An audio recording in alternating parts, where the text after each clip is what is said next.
কালিদাসের মেঘদূতে অলকাপুরী থেকে নির্বাসিত যক্ষ বহুকাল পরবাসে একা দিন কাটানোর পর আষাঢ়ের প্রথম দিনটিতে আকাশে জলভরা কালো মেঘের আনাগোনা দেখে আকুল হয়ে উঠেছিল তার প্রিয়ার জন্য।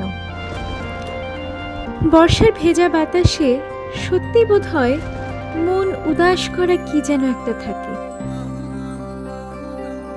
না না, এদেশে আমার নির্বাসন নয়, নিজেরই সিদ্ধান্তে কিছু সময়ের প্রবাস।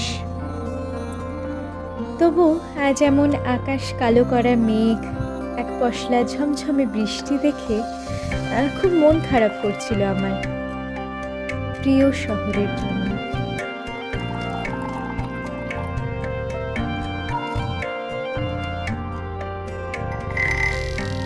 না না, ওই বিশাল সাইক্লোন যাতে বহু মানুষের ক্ষতি হয় সেই সব দেখে বৃষ্টি বিলাসের কথা বলছি না আমি।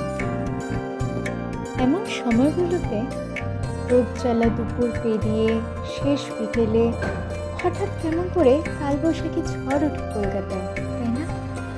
আমি আর মা ছুটে যেতাম আমাদের ছোট্ট আমবাগানে আম কুড়োনোর জন্য এইসব ঝড়ের পর। যাক, এক কাপ কফি নিয়ে বসেছিলাম জানলার ধারে। এদেশের এই জানলাগুলো আমার বড় ভালো লাগে।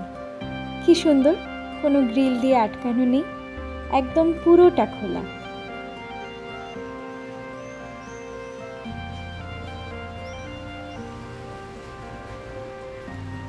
তোমরা কেমন কাটাচ্ছ এই কালবৈশাখীর সময়টা কলকাতায়?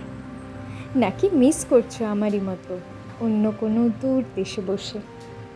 জানিও আমায়, অপেক্ষায় রইলাম